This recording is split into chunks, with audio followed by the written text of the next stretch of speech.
Anunciado está con nosotros Miguel Ángel Alcarria. Él es pastor, es teólogo, es psicólogo también y es presidente de la Asociación de Psicólogos Cristianos en Hispanoamérica. Trabaja también, además de todas estas funciones, en el tiempo que le queda, trabaja como colaborador en el programa de César Vidal. Le recordáis, ¿verdad? Le reconocéis bien. Y Miguel Ángel Alcarria acaba de escribir un libro que está haciendo una pequeña gira y tenemos la oportunidad también de que lo presente con nosotros. Y es un libro que nos pone, no sé, llevamos ya tiempo hablándonos de lo mismo. Es esa renovación de esa perspectiva misional de mirar la misión de la Iglesia hacia lo público. Así que, sin más, si queréis, le damos un aplauso de bienvenida a Miguel Ángel Alcarria.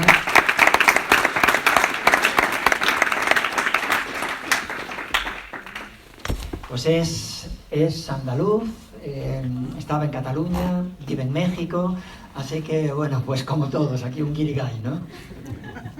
Bueno, pues sí, yo he nacido en Barcelona, pero pues mi familia toda viene de Andalucía, entonces pues alguna terminación por ahí siempre dejo caer. Como bien comentaba el rector, pues estoy estos días, este mes por España. Dios nos envió a mi esposa y a mí a México justo antes de que se viniera todo el tema del encierro pandémico. Salimos en un vuelo el día 1 de febrero de 2020. Yo creo que eso no lo voy a olvidar nunca, porque todavía no llevábamos mascarillas, pero el embarque fue en la zona de vuelos asiáticos y entonces todo el mundo estaba con mascarilla y digo, decíamos, pero ¿qué está pasando? No es para tanto, ¿no? Entonces, pues en medio de todo eso Dios nos envió para allá y hemos visto la mano del Señor en todo tiempo, ¿no? Porque nos fuimos, como se diría aquí, con una mano delante y la otra detrás. O sea, no teníamos un trabajo, no teníamos nada. Estábamos pastoreando en Barcelona, pero entregamos la iglesia y nos fuimos pues confiando en el llamado del Señor. Y supongo que a algunos de vosotros puede que en un futuro pues también Dios os llame, pues sabed que Dios respalda cualquier llamado que os esté dando, ¿no? Entonces, bueno, pues hoy os voy a hablar acerca de la idea principal de este libro. Se llama Professio, con 2 S's. No es porque está en catalán, no es professió, sino que viene del latín, professio professionis, tercera declinación. Obviamente no creo que vosotros veáis nada de latín, pero quien haya pasado por bachillerato humanístico habrá visto algo, ¿no? Y la palabra professio en el latín se utiliza para 2 cosas que yo quería unir en el libro, que es el tema de profesar la fe y ejercer profesión, ¿no? O sea, llevar la fe a tu lugar de profesión, llevar la fe a la vida cotidiana. Es algo en lo cual las estadísticas nos dicen que estamos fallando, ¿no? De forma estrepitosa. En torno al 20% solamente de los creyentes evangelizarán a una persona extraña, o sea, no a alguien de su círculo, sino a alguien que va más allá, ¿no? Y esta mañana estaba meditando sobre un versículo que aquellos que ya hayáis hecho algo de griego, os invito después a que os lo anotéis y podáis abundar en eso. A ver si lo ubico. El versículo es primera de Tesalonicenses 3:12. Dice, y el Señor os haga crecer y abundar en amor unos para con otros y para con todos, como también lo hacemos nosotros para con vosotros. Y aquí tenemos un amasijo de palabras que a veces no llegamos a entender si no vemos realmente lo que dice en el original, ¿no? Obviamente ahora no me voy a acordar de los términos, pero vamos a hablar acerca de eso porque pienso que está relacionado con lo que os tengo que hablar. Cuando habla de crecer, habla de que abunde dentro, es como una taza que está abundando, ¿no? Desde dentro. Después, cuando habla de abundar, usa una palabra en el griego que tiene el prefijo peri, ¿no? Nos suena a perímetro, ¿no? Nos suena alrededor. Es abundar para con fuera, y después dice y para con todos. O sea, al final es que el amor abunde entre nosotros, el amor de Cristo, y que tengamos tanto amor como esa iglesia de Filadelfia, que es la iglesia del amor fraternal, que es lo que significa Filadelfia, que tengamos para dar al mundo. Estamos llamados a amar al mundo y a llevar salvación al mundo. Y en estas épocas más recientes la Iglesia se ha hecho indiferente o insensible al sufrimiento que está viviendo el mundo. De forma que muchas veces ha callado incluso por temor, ¿no? Temor a que me denuncien. Si yo soy psicólogo y le digo, oye, esto no es bueno para ti, pero entonces te van a llamar que eres un homofóbico o otra cosa. Pero estamos dejando que el mundo se pierda, ¿no? Y una de las dos misiones que tiene la Iglesia es evangelizar. Entonces es llevar el mensaje de salvación, el mensaje de amor al mundo, ¿no? Entonces no nos tenemos que olvidar, y ese es el llamado de este libro, a que debemos ser sal y luz en el mundo. No solamente debemos resplandecer, sino que debemos nutrir el mundo. No solamente estamos llamados a luchar en contra de la cultura de la muerte que se está imponiendo en el mundo, sino que estamos llamados a implantar una cultura de la vida. ¿Sí? Por ejemplo, ¿no? Entonces, vivimos en un entorno donde hay una cultura que yo llamo pseudo-feminista, porque tampoco es feminista, porque esta última fase, además del feminismo, donde los hombres que se visten de mujeres acaban ganando a las mujeres, pues se les rompe todo el esquema, ¿no? Una cultura LGTB, donde se impone un modelo de sociedad que no es bíblico, en primer lugar, no es sano, y la ciencia psicológica lo respalda, en la cantidad de suicidios que tiene esa comunidad. En algunos colectivos se llega a multiplicar por 8 el número de suicidios con respecto a población general. Y es una cultura que además lo que hace es, y ese es el propósito del enemigo, romper cualquier tipo de ligamen o de orden establecido por Dios, cualquier tipo de cosa que esté relacionada con la imagen de Dios en el hombre. Todo ese tipo de ideologías vienen a romperlo, ¿no? Como por ejemplo el tema de la cultura animalista y ecologista. No significa que no debamos amar lo que Dios nos ha dado, que no debamos cuidarlo, pero cuidado con el tema de los órdenes, dónde ponemos qué cosa, en qué lugar, ¿no? Y después, obviamente, pues tenemos esa cultura de la muerte, donde no dejamos ni que los niños nazcan, y dentro de poco que las personas ancianas pues puedan vivir su ancianidad, ¿no? No es casualidad todo lo que estamos viviendo, no es casualidad que tengamos un sistema de salud que no ayuda ahora a casi nadie, ¿no? Porque es lento a más no poder, porque no atiende cuando es necesario. Detrás hay todo un propósito, que es fomentar esa cultura de la muerte, dejar como única opción la muerte, ¿no? Entonces vivimos en medio de ese entorno, y a veces pues la Iglesia quiere guardarse en una burbuja, pero es imposible, ¿no? En algunos países donde se puede dicen, no, es que yo mis hijos los voy a educar en homeschool. Pero es que tus hijos van a salir a la calle, van a ver la realidad, y cómo vamos a hacer con ellos, ¿no? Y esto es interesante, porque muchos de vosotros a lo mejor en algún día Dios os va a llamar al pastorado. Y cómo vais a transmitir este mensaje de ser sal y luz en vuestro entorno, a la congregación, ¿no? Vivimos un mundo posmoderno donde impera el individualismo.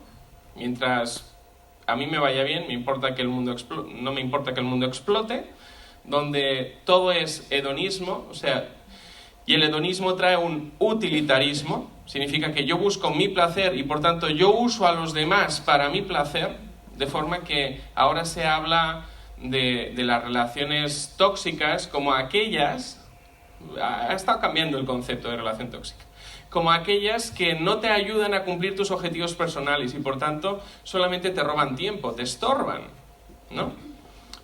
Y toda esa cultura está dentro muchas veces de la Iglesia.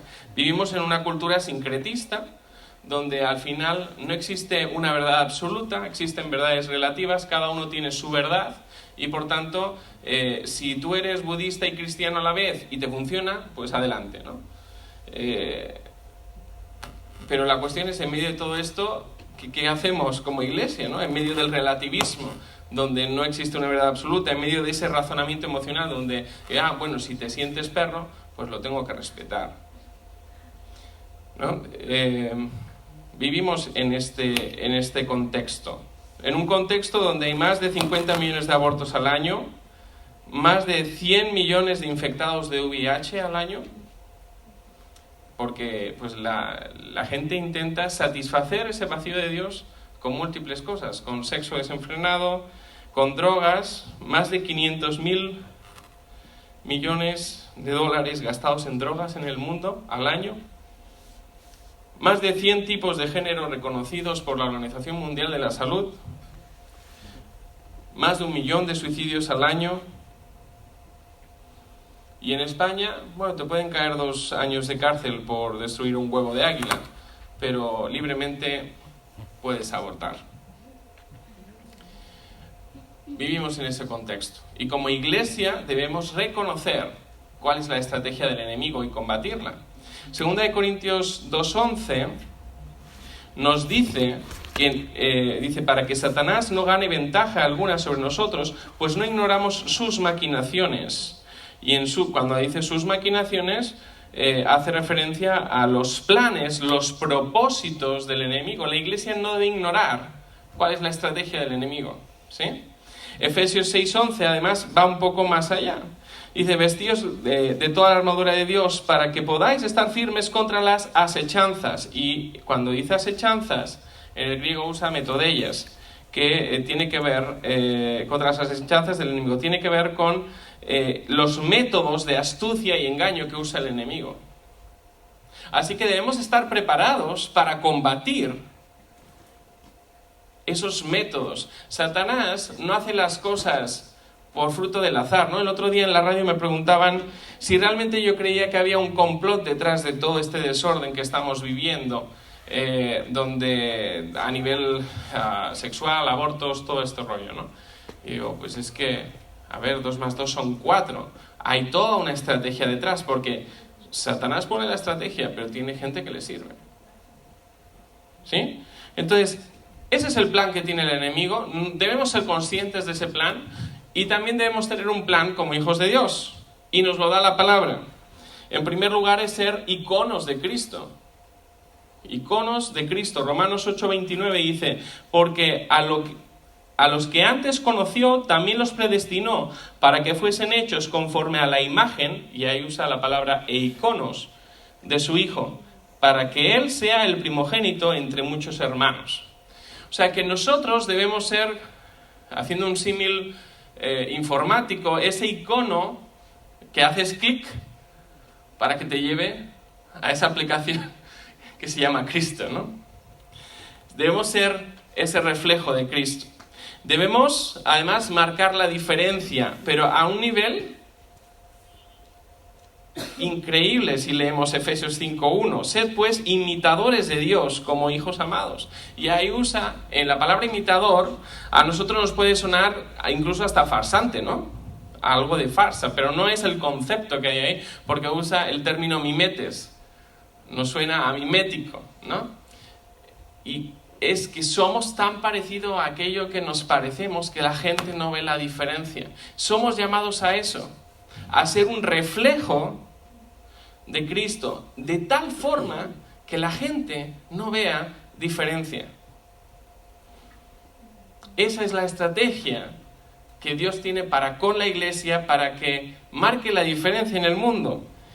Y solo siendo así, siendo iconos de Cristo, siendo imitadores de Dios, es que podemos ser sal y luz. Mateo 5, 13 al 14, dice: vosotros sois la sal de la tierra, pero si la sal se desvaneciere, ¿con qué será salada? No sirve más para nada, sino para ser echada fuera y hollada, pisoteada por los hombres. Vosotros sois la luz del mundo, una ciudad asentada sobre un monte no se puede esconder. La iglesia se ha escondido en medio de todo esto. Y la iglesia debe ser activa, participar en la sociedad. En Efesios 5, que es el texto donde, para mí, la idea clave del libro, aunque obviamente hablo más, no solo eso, en Efesios 5, si os leéis el capítulo 5, veréis que después de decirnos que debemos ser imitadores de Dios, nos dice que no debemos participar del pecado o con los pecadores, pero a veces no lo entendemos leyendo Reina Valera, ¿no? Pero si nos vamos al original, lo vamos a entender mejor. Efesios 5:7 dice: no seáis pues partícipes con ellos. Y ahí lo que dice, no participar activamente del pecado, practicándolo. Y Efesios 5:11 dice: y no participéis en las obras infructuosas de las tinieblas. Pero parece que esté siendo redundante, que esté simplemente haciendo un énfasis, pero no, porque el primer partícipes y el segundo partícipes son términos diferentes. Mientras el primero hace referencia a esa participación activa en el pecado, el segundo, y por eso entonces entenderemos que el versículo acaba diciendo: sino más bien reprendedlas, esas obras infructuosas de las tinieblas, tiene que ver con participar del pecado de los otros a través del silencio. Cuando nosotros callamos, estamos participando del pecado de otros. Nuestra participación social siempre va a existir, o sea, siempre estamos participando de una forma u otra. Si es a través del silencio, nos estamos haciendo cómplices del pecado de otros. Y si no, lo que tenemos es que ser sal y luz, y ese es el llamamiento a tener otro tipo de participación en el mundo. De hecho, el término que se usa en Efesios 5:11 es subkoinoneo. ¿Os suena a koinonía? Tener comunión. O sea, que al final, a través del silencio, tenemos comunión con el error de los demás. Entonces, no podemos callar. Obviamente hay muchas cosas que están en juego. La iglesia está en una amenaza continua de persecución. Si hablas, te podemos denunciar. Si hablas, además, aquí en España, en muchas comunidades autónomas, te podemos poner una multa administrativa que tú vas a poder recurrir después en los tribunales. Pero de momento, págala. Te vamos a arruinar la vida.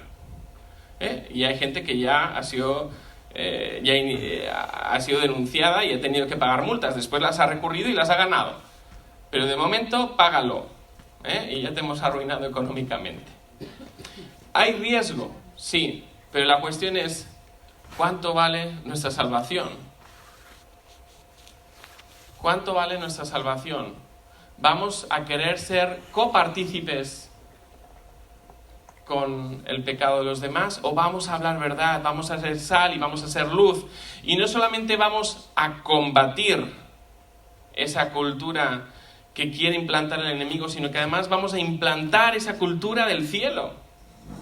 Una cultura de vida, una cultura de familia, una cultura que esa es la única cultura que va a ser bendecida.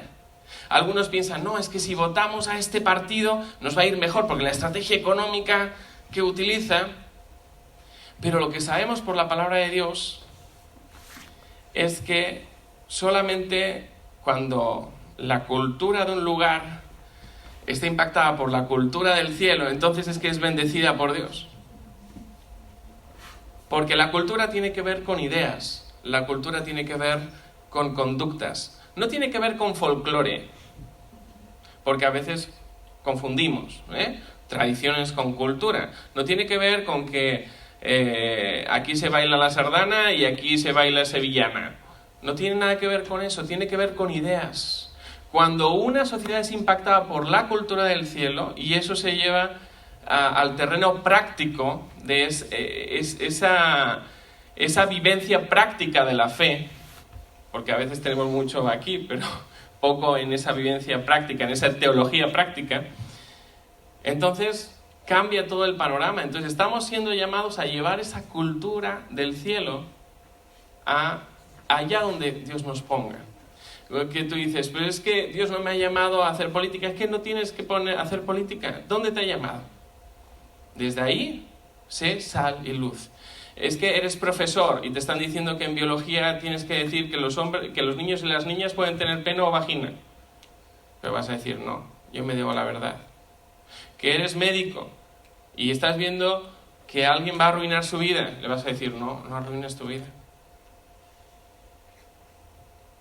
Cada uno donde Dios lo esté poniendo. Dios no te va a pedir que hagas algo que no puedes hacer, no tienes posibilidad de hacer. Pero donde Dios te está poniendo, seamos sal y seamos luz. Y no separemos, no creamos un gran abismo entre lo que llamamos religioso y espiritual y lo que llamamos profano. Porque para el creyente todo debe ser cuestión de fe. Ya sea que comáis, ya sea que bebéis, ya sea que hagáis cualquier otra cosa, hacedlo todo para la gloria de Dios. O sea que nuestra única motivación, la que tiene que respaldar cualquier tipo de acción, hasta la que consideremos más banal, debe estar respaldada por esa idea. Charles Spurgeon dijo, para un hombre que vive con Dios, nada es secular, todo es sagrado. Nada es secular, todo es sagrado. Y eso solo ocurre cuando somos impactados de una forma profunda por la palabra de Dios. Hay unas palabras que siempre me pican en la mente en el libro de Esther, que dice, son palabras que Esther recibe, porque si callas absolutamente en este tiempo, respiro y liberación vendrá de alguna otra parte para los judíos, mas tú y la casa de tu padre pereceréis, y quién sabe si para esta hora has llegado al reino. ¿Quién sabe? O sea, no hemos nacido por casualidad en este tiempo. Hemos sido llamados a ser sal y luz en este tiempo. Un tiempo más difícil a lo mejor que los anteriores, o con retos diferentes a otros tiempos. Pero ahí es donde debemos estar preparados, debemos conocer las estrategias del enemigo y debemos usar las estrategias del cielo. No solo para combatir al enemigo, sino además para plantar allí donde el enemigo ya ha destruido, para crear vida.